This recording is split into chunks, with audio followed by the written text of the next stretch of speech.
Now, news bulletins around the world have been following Russia's election rallies, but one channel stands out. America's Fox News has been showing streets ablaze, violent clashes and firebombs thrown at security officers. But with one major problem: the images are not from Russia, they're from Greece. Marina Portnaya has been watching. America has its fair share of protests and political dissent to be dealing with. Instead of keeping an eye on the ball, the country's mass media machine has turned to protests in Russia and dropped the ball on reporting the facts. Thousands of protesters have gathered in Moscow, lashing out against Prime Minister Vladimir Putin and his ruling United Russia Party. The only problem is that this video is not from Russia.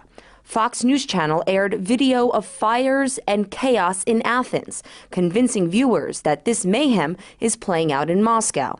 The Fair and Balanced network paid no mind to the Greek lettering in the background. In case you're wondering, it says Greek National Bank.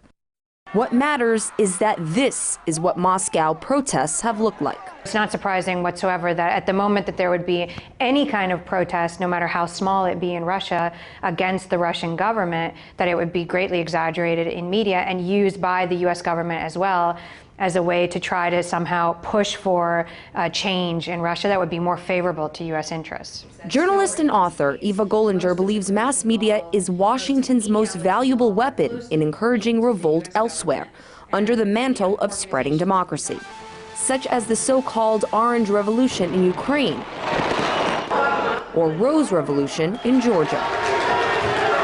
Perception is created that something is happening in that country that's not right, and that the government is somehow responsible, and so therefore if that government ends up being removed, it somehow is justified.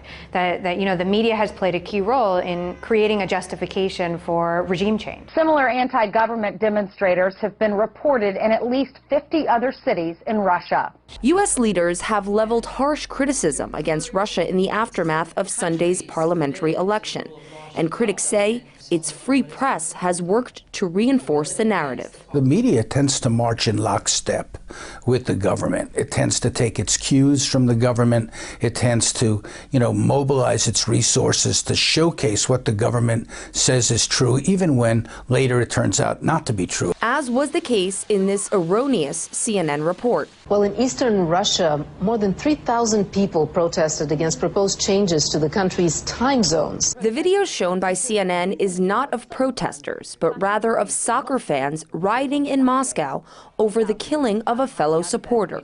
The problem is that we showed the wrong pictures. Only after the error was repeatedly noticed, CNN owned up to its mistake. We do apologize for the error and are grateful to the many Russian viewers who have pointed it out to us. The sloppiness of it all is reflecting, the lack of awareness of the journalists themselves. Many of them are completely uninformed about the world. They have opinions that have no factual basis to them, but it doesn't stop them because it's what looks good that matters more than what really is true. The truth is that America has its own social, economic, and political challenges to be dealing with.